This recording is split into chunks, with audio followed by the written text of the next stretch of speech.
Bem, então, feliz sábado. Feliz sábado. Feliz sábado. Feliz sábado. Bem, como vocês sabem, nós estamos com a nossa classe de estudo da Escola Sabatina, que é a nossa lição, e nós deixamos de gravar nos dias normais, antecipadamente, para gravar exatamente no dia de sexta-feira, o dia de preparação, para fazer o pôr do sol junto com todos e todos estudarmos a Escola Sabatina.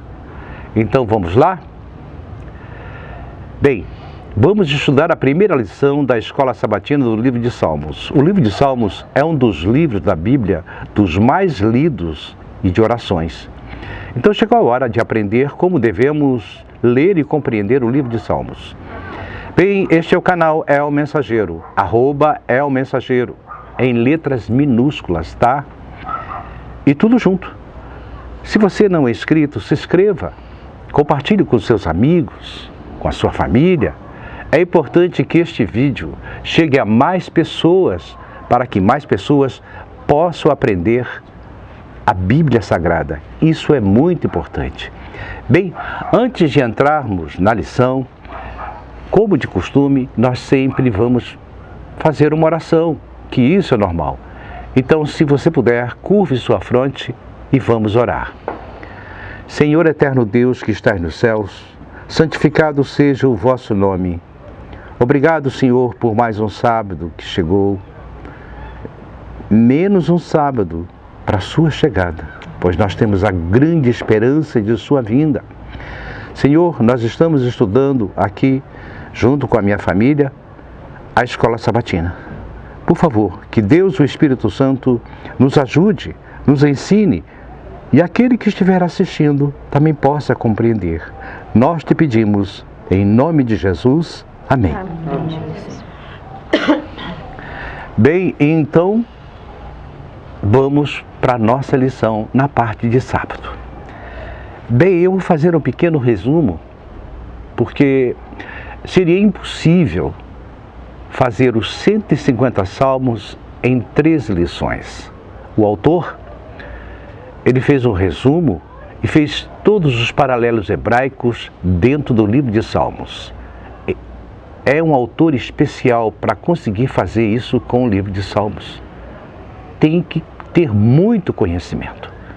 Então nós vamos fazer um pequeno resuminho e vamos ler o Salmo 1 na íntegra e compreender versículo por versículo. Mas antes, vamos então ao nosso pequeno resuminho, tá? Bem, o livro de Salmos tem sido um livro de oração ao longo das eras. Os Salmos não se originaram dos mortais, mas de Deus, que os inspirou o pensamento deles. O Senhor os inspirou a escrever, e por isso, como em toda a Escritura, em Salmos, Deus nos fala por meio de seus servos e por seu Espírito. Bem, o autor da lição ensina os paralelos hebraicos. Então, agora nós vamos para a parte de domingo. Os Salmos na adoração do antigo Israel. Os Salmos foram escritos para o uso privado e na adoração pública. Eram cantados como hinos na adoração no templo, como sugerido pelas anotações musicais que mencionam instrumentos em Salmo 61, melodias Salmo 91 e líderes da música Salmos 81. Já na parte de segunda-feira, conheça os salmistas. O rei Davi, cujo nome aparece nos títulos da maioria dos salmos, foi ativo na organização da liturgia da adoração de Israel. Ele é chamado de suave salmista de Israel. 2 Samuel 23:1. O Novo Testamento atesta a autoria davídica de vários salmos. Nós podemos ver isso em Mateus 23, 43, 45, Atos 2, 25, 34, 35, 4, 25 e Romanos 4, 6 a 8. O Espírito Santo inspirou os salmistas e usou os seus talentos no serviço de Deus à sua comunidade de fé. Os salmistas eram pessoas de devoção genuína e fé, uma fé profunda, No entanto, promessas e desânimos e tentações, assim como nós. Os salmos são, portanto, testemunhos da redenção e sinais da graça e da esperança divina. Eles transmitem uma promessa do Senhor a todos os que abraçam pela fé os dons do perdão e de uma nova vida. Você tem alguma dúvida por enquanto? Não. Podemos continuar? Então vamos lá. Pode falar. A gente acha que quando fala em Salmos, a primeira coisa que vem na cabeça é que Davi que escreveu. Mas na verdade tiveram outros salmistas, né? Como os filhos de Corá, Emã, o Israelita, acho que é Etã, e lógico, Salomão. Moisés também escreveu o Salmo 90. E esses foram alguns autores do Salmo. Então, geralmente quando vem na nossa cabeça, Salmo é Davi. Tudo. Asaf também. Asaf. Mas aqui na outra lição nós vamos passar exatamente pelos autores dos Salmos e vamos saber exatamente quais foram os salmos que eles escreveram. Está aqui na nossa lição, isso é importante. É uma dúvida que a Rosana levantou, que todos têm, achando que o Salmo é somente de Davi. Ao lermos Salmos, vamos ver que não é. Bem, os Salmos deixam a comunidade ciente de ampla gama de experiências humanas e demonstram que podemos adorar a Deus em todas as estações da vida que podemos ver. Primeiro, hinos que magnificam a Deus por seu poder criador, governo, juízo e fidelidade. 2 salmos de ações de graças que expressam gratidão pelas bênçãos. 3 clamores por libertação e de problemas. Salmos, que é o 4, de sabedoria, que apresentam diretrizes práticas para uma vida justa. 5 salmos que apontam para Cristo, Rei e libertador dos seus fiéis. 6 salmos históricos que recordam o passado e destacam a fidelidade de Deus e a infidelidade de Israel, para ensinar às novas gerações a não repetir os erros dos antepassados, mas confiar em Deus e serem fiéis à sua aliança. O que nós podemos ver que na Bíblia, que se perguntarmos quem escreveu o livro de Romanos, nós vamos dizer que é Paulo. E Paulo escreveu o livro de Romanos para quem? Vocês sabem? Para os romanos. Para os romanos. De que época? Os contemporâneos dele, da sua época. Assim é a Bíblia. A Bíblia foi escrita por profetas, inspirados pelo Espírito Santo, nos seus dias, com profecias para os seus dias, para anos à frente e para o fim. Nós temos várias profecias na Bíblia, que são profecias condicionais e profecias apocalípticas. O próprio livro de Salmos tem várias profecias, nós vamos aprender sobre isso. É um paralelismo, combina palavras, frases e pensamentos de um modo simétrico. Por exemplo, bendiga minha alma, o Senhor, tudo o que há em mim, bendiga o seu santo nome, que é o Salmo 103:1. Nesse paralelismo, minha alma é tudo o que há em mim, ou seja, todo o meu ser.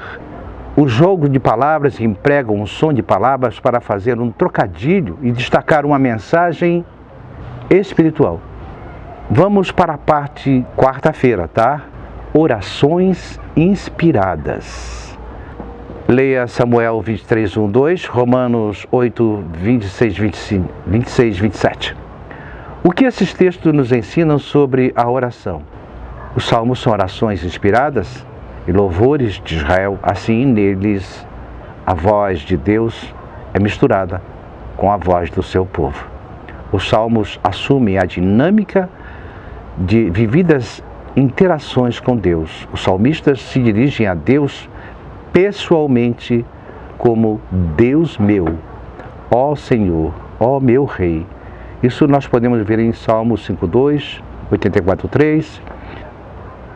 Há expressões de alguém que está orando a Deus. A beleza e o apelo dos salmos, como orações e louvores, reside no fato de que eles são a palavra de Deus na forma de orações piedosas e de louvores de todos os crentes. Assim, os salmos oferecem aos filhos de Deus momentos de proximidade, como descrito em Romanos 8, 26, 27. O Espírito nos ajuda em nossa fraqueza, porque não sabemos orar como convém, mas o próprio Espírito intercede por nós com gemidos inexprimíveis. E aquele que sonda os corações sabe qual é a mente do Espírito, porque intercede pelos santos de acordo com a vontade de Deus. Vamos para a parte de quinta-feira, então? O mundo dos Salmos. Era importante ler os Salmos que vocês já estudaram, 16:8, 44:8, 46:1, 47:1, 57:2, 62 e 82. Todos eles resumidos em paralelos semelhantes, ao dizer um contexto semelhante no livro de Salmos. O mundo dos Salmos é centrado em Deus. O salmista submete em orações e louvor as expressões da vida de Deus. O Senhor é o Criador soberano, o Rei e Juiz da terra. Ele provê tudo para os seus filhos, portanto, é confiável em todos os momentos. Nós podemos ver isso nos Salmos, a vida de Davi. Quantas vezes Davi se humilhou em Salmos e escreveu, levando a Deus os seus pecados, se humilhando diante dele, entregando a ele os pecados que ele cometeu. Arrependido, o verdadeiro arrependimento. No final do Salmo, você vê que Davi agradece como a graça recebida. Ou seja, Davi tinha plena confiança de que quando ele orava, se entregava a Deus, todos os seus problemas, ele já tinha a certeza do perdão e a graça de Deus. Ele está nos ensinando que isso também serve para nós. Quando nós nos ajoelhamos diante de Deus, confessamos os nossos problemas, por pior que sejam, tem um salmo para cada problema, é só procurar. Quando nos ajoelhamos, entregamos nas mãos dele, podemos agradecer que nós vamos receber essa graça. Pode ser não no nosso tempo, mas no tempo de Deus. Às vezes nós pensamos que os salmos, orar para Deus, queremos receber imediatamente, e isso não acontece. Muitas pessoas ficam decepcionadas. Não, agradeça. Porque Deus não está dando naquele momento o seu pedido, porque Ele tem para você algo muito maior, muito melhor. Deus vai dar no seu tempo aquilo que você pediu. Agora nós podemos então estudar o Salmo 1. Antes temos perguntas a fazer e muitas para responder. Aqui vocês vão ter que participar e entrar na lição definitivamente. É importante isso. Qual é o propósito do livro de Salmos? Quem sabe? Salmos era a coletânea, o inário dos judeus, né, dos israelitas. Mais o quê? Eles usavam os salmos, subiam, né, em louvor e adoração quando iam orar o templo. Os cânticos de degraus, né? E subiam louvando e bendizendo ao Senhor. Então são músicas? São músicas. Sim, são louvores. Louvores, Salmos poemas. todos? Quase todos os salmos são louvores. E você pode, qualquer salmo, louvar com ele, cantar com ele. Você pode fazer isso, orar e cantar. Tem até hinos que gravaram com salmos, desses salmos. Os salmos, ele proporciona poesia para a expressão de louvor, adoração e confissão a Deus.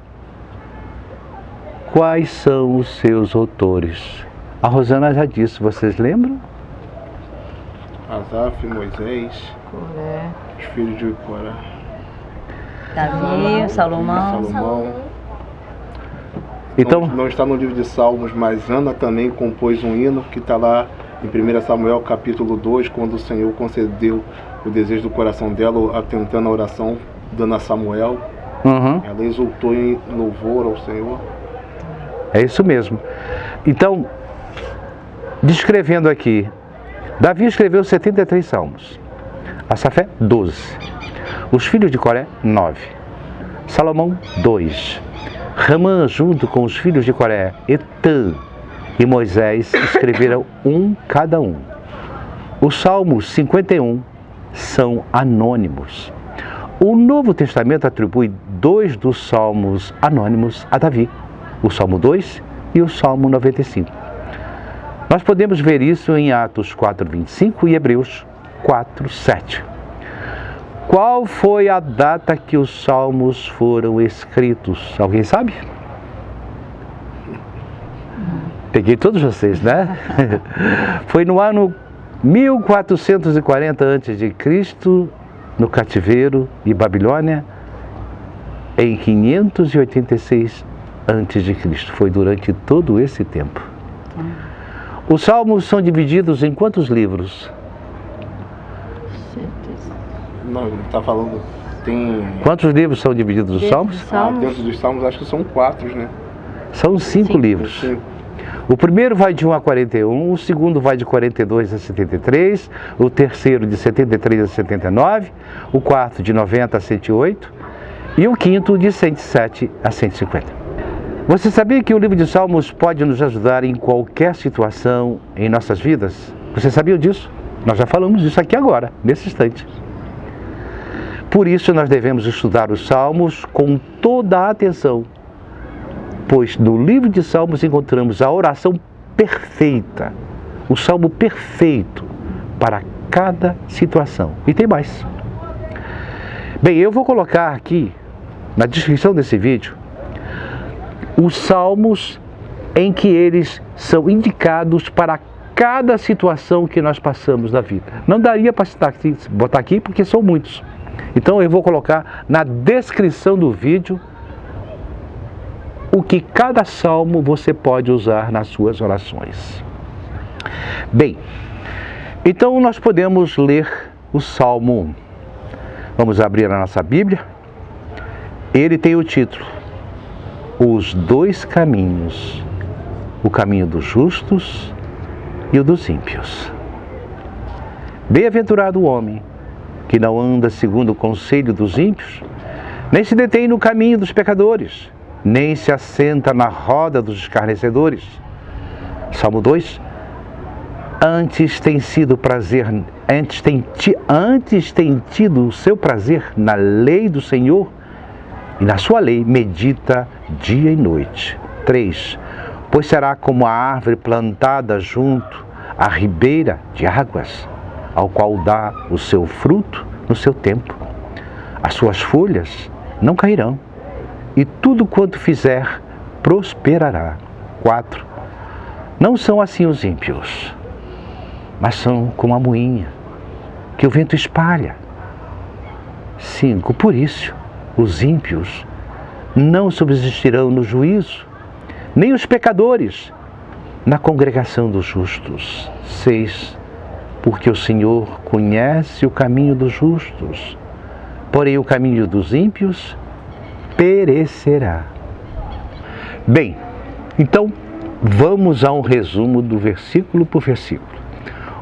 O Salmo número 1 é um dos mais didáticos ou sábios, semelhante à poesia sentenciosa, moralizadora dos provérbios. Constitui, juntamente com o Salmo 2, uma introdução a todo o livro de Salmos e especialmente o primeiro livro do Saltério.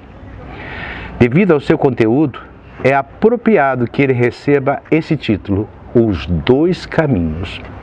Esse salmo apresenta brevemente, de forma poética, uma lei que a justiça leva ao sucesso e a injustiça ao fracasso. e o sermão sobre a felicidade daqueles que vivem inteiramente consagrados a Deus e a destruição total daqueles que não dão lugar a Deus em suas vidas. Foi o que você falou. Nos versículos de 1 a 3, descreve a felicidade do bem, do bom, que evitam o mal e proclamam seu prazer na lei de Deus, uma imagem vivida dos resultados de uma vida piedosa. Os bons são comparados a uma árvore que produz bons frutos de justiça. Infelizmente, nos versículos de 4 a 6, é descrita a desgraça dos ímpios, representada pela palha, e no final vão sofrer a destruição. Vocês lembram que Jesus falou que quando a seara estivesse madura, haveria a colheita? E que o trigo seria ceifado, que a palha voaria com o vento e seria queimada, e os grãos seriam juntos no seu armazém, guardados com Deus e levados para o céu. A palha são os ímpios, o trigo, os grãos, somos nós, os santos de Deus. Nós vamos para o seu armazém. Essa é uma simbologia que Deus falava em suas parábolas.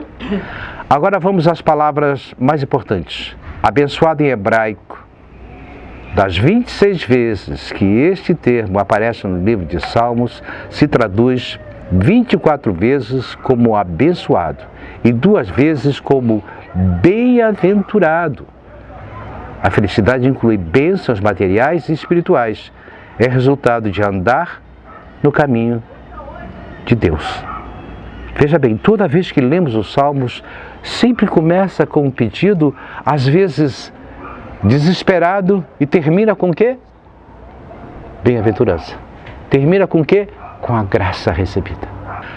O livro de Salmos começa com a bem-aventurança, termina com aleluia no Salmo 150. Ele termina uma bênção celestial e termina aleluia, amém. Assim é todo o salmo que você lê, ele sempre começa, às vezes, com pedido, a bênção e aleluia, amém, a bênção recebida. Perceberam isso? Agora nós temos esses 3 verbos que são importantes. Ele andou, ele foi, ele sentou. Esses 3 verbos apresentam uma ordem crescente de intensidade nas etapas de uma vida dedicada ao mal. Primeiro, andar no caminho por onde andam, que são estranhos a Deus, conformando-se com os costumes mundanos, que significa no nosso dia a dia, o cotidiano, a televisão, os filmes, as novelas, os jogos. É para você. Jogos, novelas, filmes que parecem santos, mas não são santos. Eles têm uma mensagem sigilosa para enganar as pessoas. Eles foram programados para isso. Como já fui editor de novelas, assistente de direção da Vancini, e já fiz muito comercial, eu sei como colocar uma mensagem subliminar em qualquer comercial. E é fácil demais. Só que as pessoas não percebem, mas o profissional sabe como fazer. Por isso que as pessoas, às vezes, ficam repetindo uma frase sem nunca ter lido, mas ela apareceu no comercial. Teu cérebro leu, mas os teus olhos não viram. Essas são mensagens subliminares usadas em comerciais, novelas e filmes. Essas pessoas, esses rebeldes, eles não conseguem acreditar em Deus, desacreditam em tudo. Eles brincam com a tentação. Eles não creem em Satanás. Eles acham que ele não existe, que é invenção do homem. Ele existe. Ele está presente como leão, pronto para devorar suas vítimas. Nós temos um relato de um rabino que disse, olha o que o Salmo diz logo no início, de 1 a 3. Se dois homens se sentam para conversar e não falam sobre a Torá, que é a lei, ele está num grupo de escarnecedores. Vocês sabem que escarnecedores são aqueles que se desfazem dos santos da Bíblia e da fé das pessoas. E nós sabemos que também os escarnecedores dos nossos dias é o cumprimento da profecia que está em Pedro, de que esses escarnecedores, quando começarem a colocar por toda a terra, é que Jesus está próximo. E isso já está acontecendo visivelmente aos nossos olhos. O que nós devemos fazer então para não nos sentarmos num grupo de escarnecedores? Um homem bom não se senta num grupo de escarnecedores, não se junta aos maus, não se junta aos amigos que te levam apenas para festas, baladas. Temos que sair fora deles, ou seja, sai deles, povo meu. Junte-se a amigos bons, que praticam o bem, que amam o seu próximo. Um exemplo, pega o seu vizinho e o convide para almoçar na sua casa, faça uma oração, converse no momento oportuno de um bom testemunho de Jesus e até, se puder, levá-lo a estudar a Viva com a gente. O que nós fizemos nas nossas festas? Nós convidamos vizinhos, nós convidamos pessoas para participar do nosso grupo. Elas receberam o Evangelho. Isso não é só eu que tenho que fazer, vocês têm que fazer a mesma coisa. O Jorge, por exemplo, ele adora falar de Deus. Ele sente prazer em falar de Deus. O Carlinho vai voltar para a igreja, eu tenho certeza disso. Ele vai voltar, ele vai se conscientizar. Eu poderia falar sobre os pecados, mas vai esticar. Se sobrar, no finalzinho eu falo sobre os pecados. O salmista narra a sua experiência pessoal com referência à meditação, meditar na palavra de Deus. É a melhor maneira de preencher as horas de insônia. Tem a frase, como a árvore, que através da figura de uma árvore frutífera, o salmista mostra o resultado de uma vida piedosa que está em Jeremias 17:8. Uma figura semelhante a uma árvore, na vida, significa pessoas. Montanhas, às vezes, significam pessoas. Águas, muitas águas, significam povos, nações, tribos. A Bíblia nos explica tudo isso. Muitas vezes a gente lê um versículo na Bíblia e não entende a simbologia empregada na Bíblia, ou seja, o contexto, o pretexto, a hermenêutica. Mas se a gente estudar com firmeza e pedir ao Espírito Santo orientação, nós vamos encontrar no próximo profeta a explicação daquele versículo. Bem, eu estava querendo falar, antes de falar aqui o final, que falta só um pedacinho, sobre o pecado. No livro de Salmos, nós nos arrependemos dos pecados, nos ajoelhamos diante de Deus, pedimos perdão. Ele nos perdoa, nos dá graça e nós voltamos para Deus. E nós hoje encontramos na igreja as pessoas que se afastam por qualquer motivo e existem dois tipos de pecados. Os pecados premeditados e os pecados inesperados, aqueles pecados que acontecem por acaso. Muitas pessoas acham que quando recebemos a graça de Cristo, que nos batizamos, recebemos a graça, então agora nós temos que viver sem pecado pelo resto da vida, ser perfeitos. Porque está escrito, sejam perfeitos assim como eu fui perfeito. Mas Jesus não está dizendo para você ser perfeito inteiramente, de uma maneira que você não peque mais. Por quê? Porque nós herdamos a natureza pecaminosa. Nós temos uma briga entre nós. Nós temos, quando nosso velho, o eu, fica brigando constantemente com o novo ser, o Espírito, que nós fomos batizados. Essa é uma guerra constante. Se nós alimentarmos mais o nosso eu, ele vai vencer. Mas se nós alimentarmos o Espírito vence. Sempre foi assim. Então, o que acontece, que eu quero falar do pecado em relação a isso? Muitas pessoas saem da igreja por um problema que ele teve na sua vida, ele cai mas de repente ele encontra o caminho de verdade, ele tem um verdadeiro arrependimento, pede socorro a Deus e ele volta. Deus está de braços abertos para receber todos nós. Não quer dizer que você pecou, acabou, não tem mais jeito. Não, não é isso. Também não quer dizer que você vai viver pecando o tempo todo, porque Deus vai conhecer o coração. Que você não quer pecar, mas você pecou. Você pediu perdão, Ele reconheceu o teu arrependimento, que só Deus pode ler o coração, mais ninguém, só Deus pode julgar. Ele viu o arrependimento, Jesus o recebe de braços abertos, ele está salvo.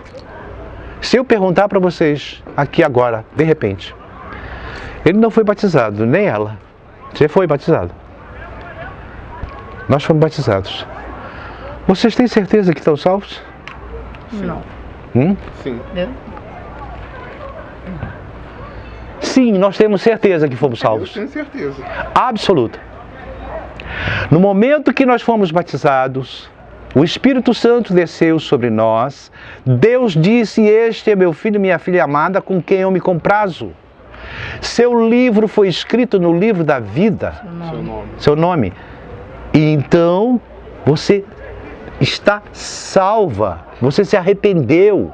Você se entregou. Ah, mas eu pequei. Mas você pecou porque quis? Não, mas eu acredito, eu penso assim, como naqueles dias da tribulação, por tudo que nós vamos passar, eu não vou saber se eu estou salva ou não, porque se eu já estou salva quando eu fui batizada, então eu estaria tranquila. Eu penso desse jeito. Essa é uma discussão bem longa. Só que como eu penso assim, ó, eu não me considero salva, eu não sei se eu vou ser salva. Porque eu posso pecar daqui para depois do batismo, continuar pecando. Pecar consciente.